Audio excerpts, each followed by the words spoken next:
fight fans, to yet another episode of Shootin' the Shit here on the Loudmouth MMA Podcast Network, as well as Combat Press. I am your host, Riley Kontek, here for yet another episode. I believe this is episode 24 now. So, one of the common themes we've had on this show is we've had a few fighters from the Contender Series. They've been very good shows, and hopefully we'll continue with that. Before I bring on our guest, though, of course, I do want to plug our sponsor. So if you do live in Northwest Illinois, I know a lot of our fans are from Illinois, and you have any home improvement needs done, head over to Facebook and go to Cornelius & Sons for any of your indoor or outdoor home construction needs. Ask for Raul. He's a great guy. He was at my house last night doing work, if you can believe that. So I know he's booked pretty much until the new year, but if you got something coming up around the new year, give him a call, get on Facebook, and get Cornelius & Sons. Now, super excited to have our next guest on the show. He is a UFC flyweight, courtesy of the Contender Series. He earned a contract that night. We are with Jeff Molina. Jeff, how are you today? I'm good, brother. How you doing?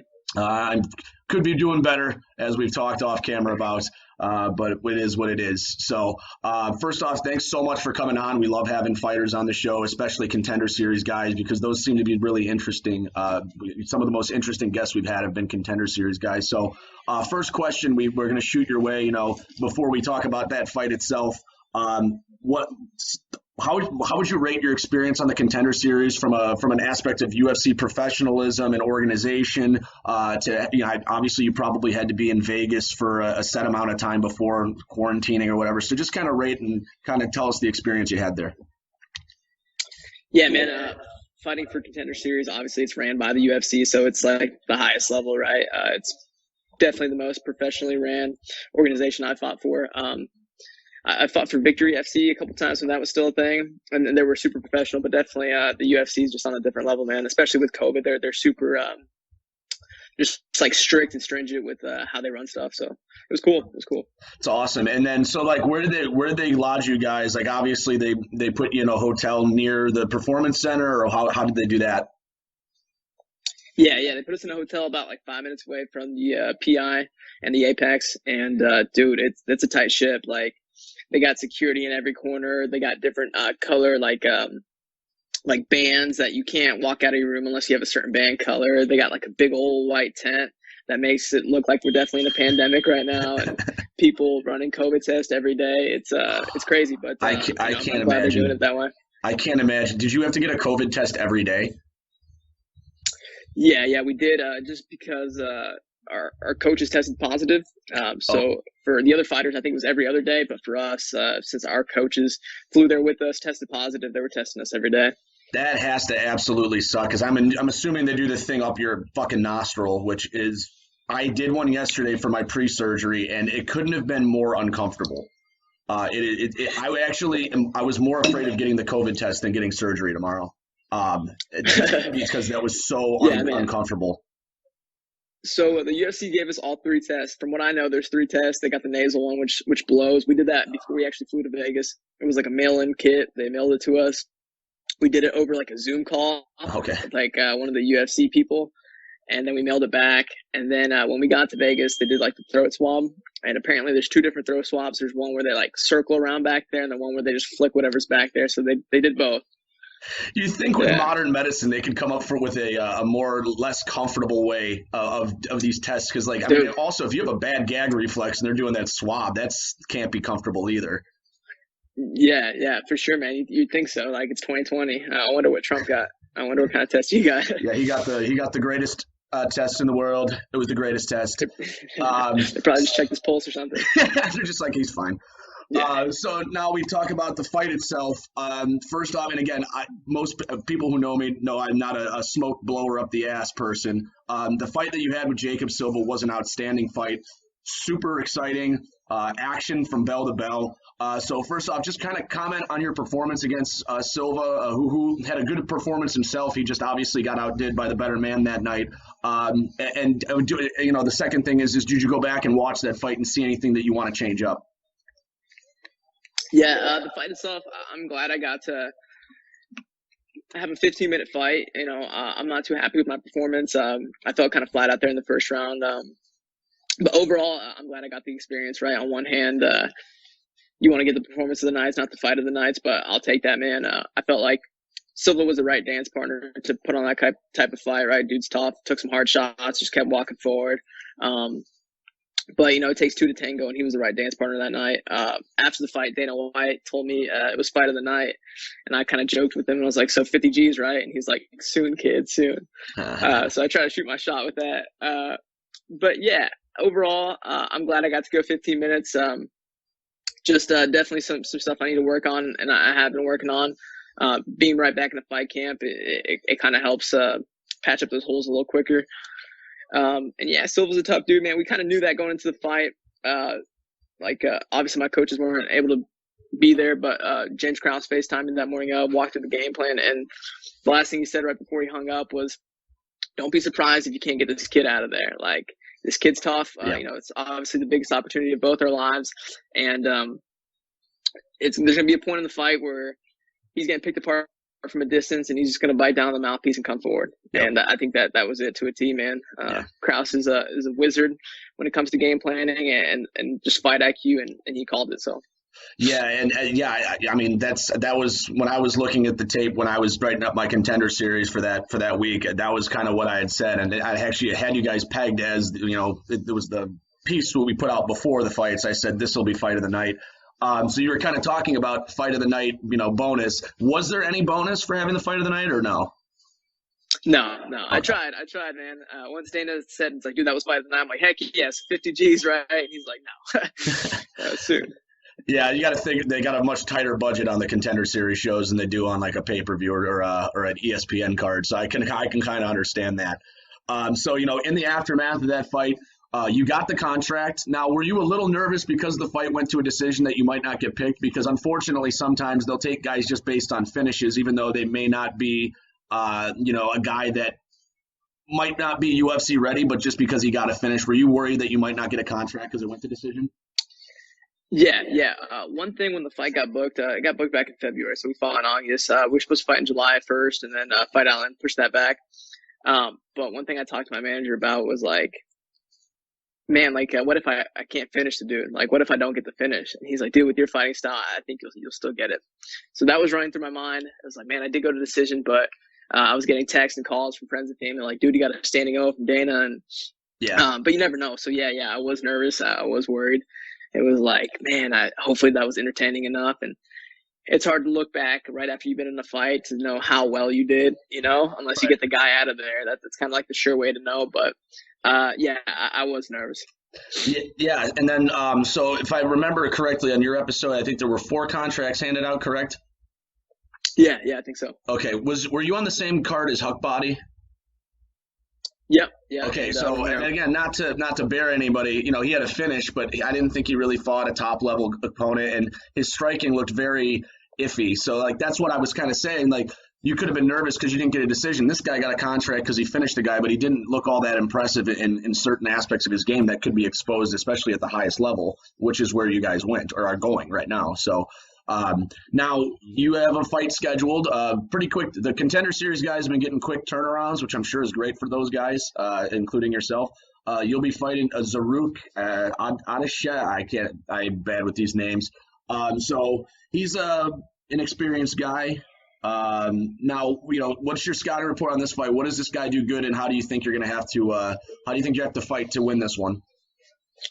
Yeah, MMA experience-wise, he doesn't have much. I think he has 5 professional fights.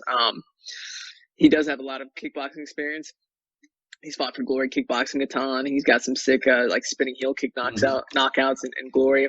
So, ton of kickboxing experience, but this ain't kickboxing, dog, I think it'll be a fight of a kickboxer versus a martial artist. I think the style he brings from kickboxing doesn't work very well in MMA, man. You can't shell up with 4-ounce gloves on the way you would with 12 or 8-ounce gloves on. So he's good, man. He's tough. I don't think I think people are kind of counting him out, which they should, but people are kind of sleeping on his skills. I think he's good, man. I think he's maybe not the most well-rounded guy, but definitely has crisp. Right? He took that last fight against Tyson Nam, which was his UFC debut on like 3 days' notice, came in heavy, so he looked like shit, which he should.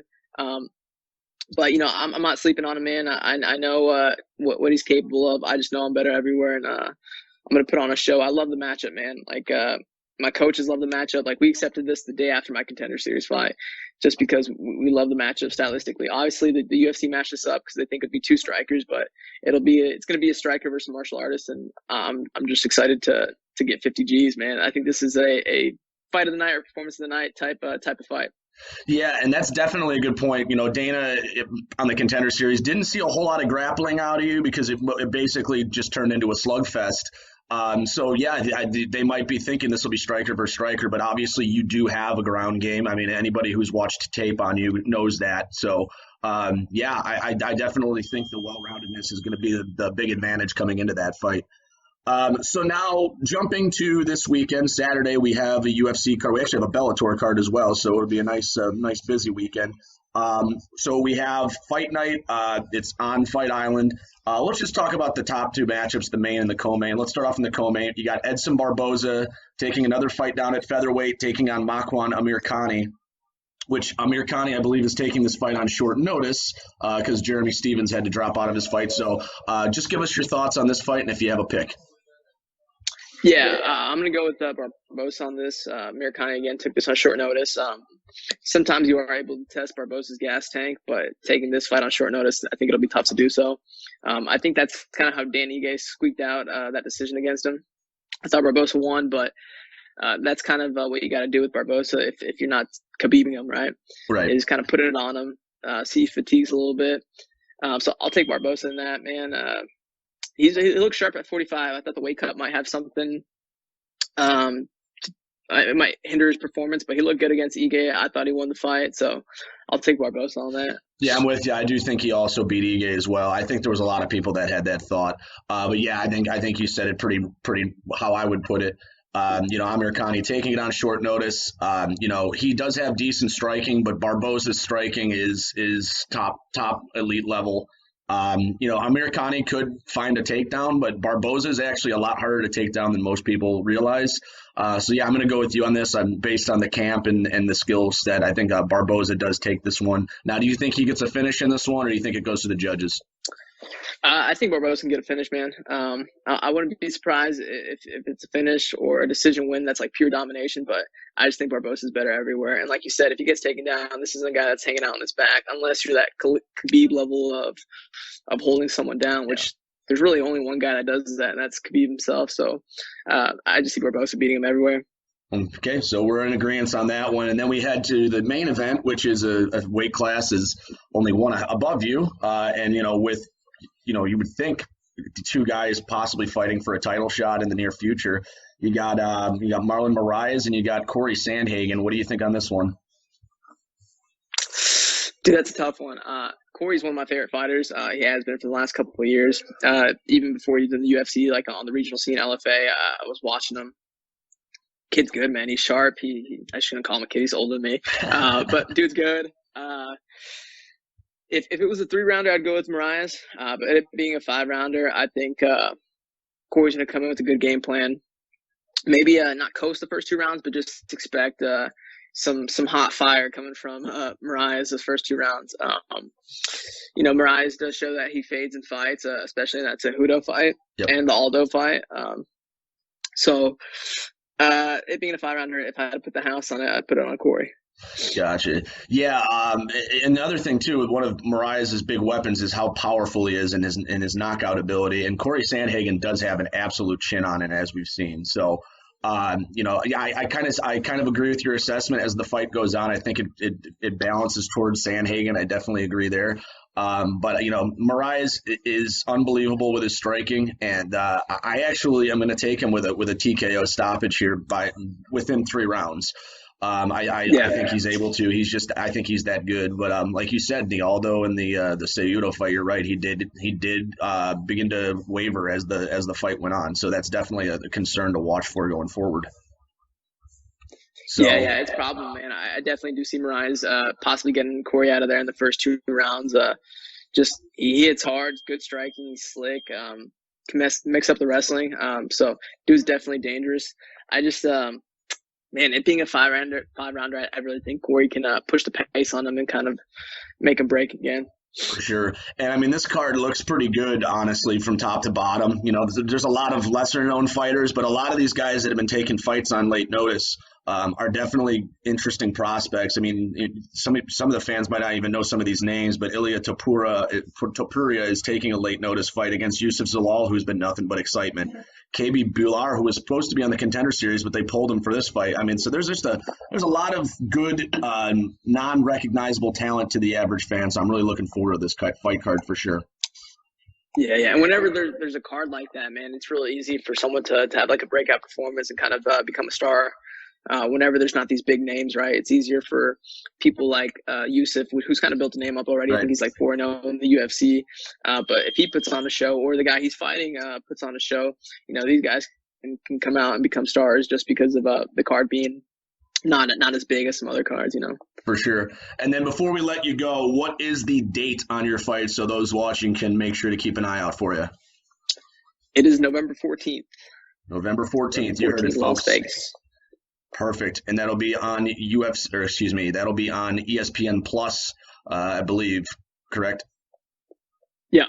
Perfect. So guys, November 14th, make sure you tune into ESPN Plus and watch Jeff fight. I promise you, if you've never seen him fight before, you'll be in for a treat. He is an exciting fighter, and he's a guy that is going to have some longevity on the UFC roster, especially with a flyweight division that is, it looks like they're rebuilding it. They were going to get rid of it, and then Triple Champ, or whatever he calls himself, I guess legitimately did save the flyweight division. So, Jeff, really appreciate you taking the time to talk to us today. It was really interesting stuff. I'm going to give you the floor. You may plug whatever you'd like. You can throw out some shout outs. Go ahead. Yeah, I just want to thank my gym, Glory MMA, my coaches, James Krause, Jason High, and Grant Dawson, and all my teammates, man. And thank you for having me, brother. Absolutely. So I'll plug my stuff and then we'll get out of here. Make sure to check out our work on MMA Intel, Combat Press, Loudmouth MMA Podcast Network, all that stuff. Thanks again to Keith Schillen and Rob Tatum, Brian Henderson for continuing to carry this clearly awful show. And then other than that, you can find me on Facebook and Twitter where these shows are posted, and obviously our YouTube page as well. So again, thank you very much, Jeff. For Jeff Molina, I am Riley Kontek saying continue watching the fights, continue watching the show. Go fuck yourselves. Good night.